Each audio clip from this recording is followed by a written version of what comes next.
Soldiers in Mali toppled President Ibrahim Boubacar Keïta, sparking a wave of military coups across Africa. Last April, a military council in Chad seized power following the death of Chad's longtime president, Idriss Déby. Then on May 24, 2021, Mali witnessed its second coup in a year. On September 5th, the armed forces of Guinea captured the nation's president and dissolved Guinea's government and constitution. Then on October 25th, Sudan's military seized power and put Prime Minister Abdallah Hamdok under house arrest, ending a push in Sudan towards civilian rule.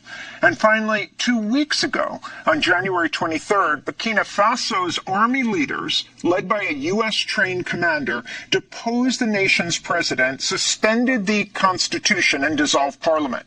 That's 6 coups in 5 African countries in just under a year and a half.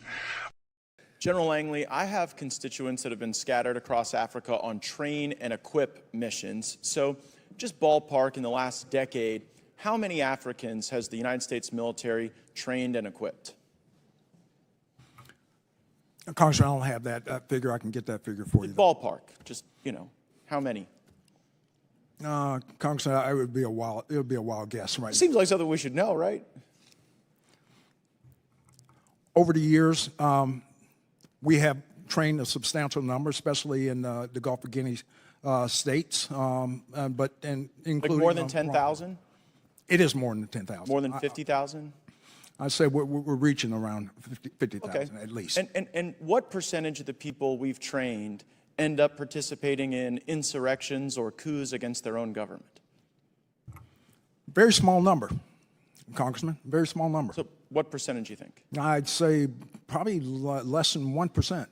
But it does happen. Right? The IMET program is in force, and we've pushed a significant number through our schools across the and what data sets do you track to arrive at the conclusion that less than 1% of the roughly 50,000 that we've trained have participated in coups?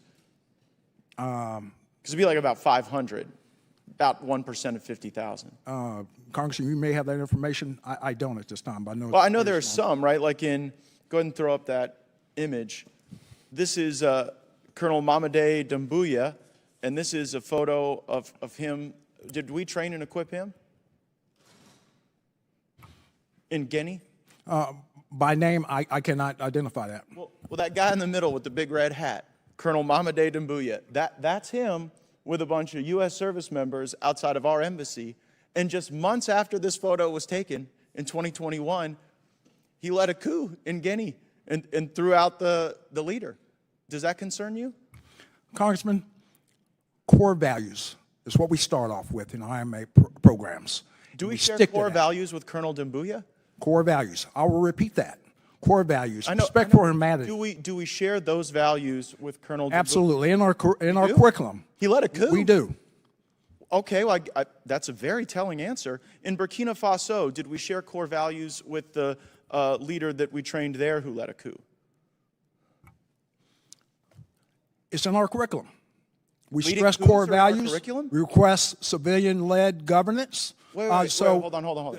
Is leading coups in our curriculum?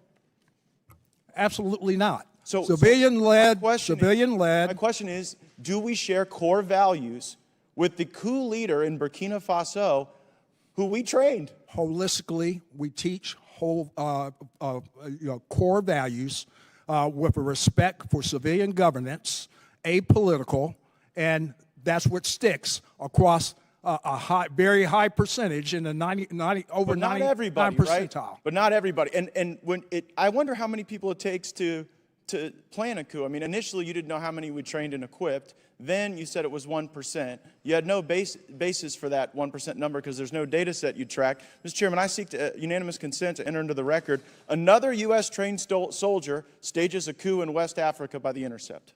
Without objection, so ordered. And I further seek unanimous consent to enter into the record. U.S. forces trained the Guinean colonel behind the recent coup in West African country, and this is regard to Guinea. Without objection, so ordered. So I guess the question is, why should U.S. taxpayers be paying to train people who then lead coups in Africa?